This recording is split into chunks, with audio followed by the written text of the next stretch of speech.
ki khubor ka Batisi TV lawan rashapi da ka Orange Nissan Lumso pho near Fire Brigade Shillong. Admissions are open at BDW International School. Enroll now. Hadin bala sapriang ki khubor baki don hadu khat arngut ki MLA jong ka seng Congress ki banlet ya so shaka seng Trinamool Congress lani ka TMC. Unong lum khubor jong ka Batisi TV ula persang ban wa jingtip ka batikna na kita ki MLA ki bala pau kerteng.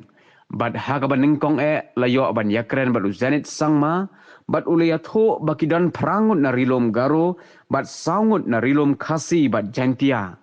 Bad ulah penpau kerteng ru bagi sangut na khasi bad jentia kidai uba shitlang pale MLA ka Saipung uba Himalaya Shangpliang MLA ka Mawson Ram uba George B Lingdo MLA ka Umroy bad uba Charles Pengrob MLA jong ka Nong Thamai constituency.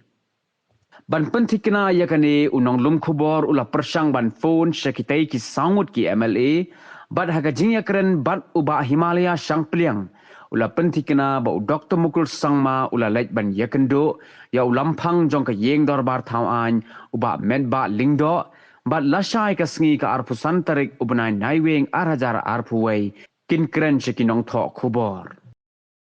Officially, it has been submitted to the Honorable Speaker. 12 MLAs.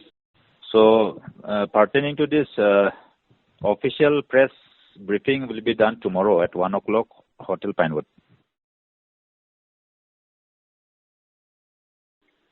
I'm now one eye kick out Dr. Mukul, our speaker. Hi.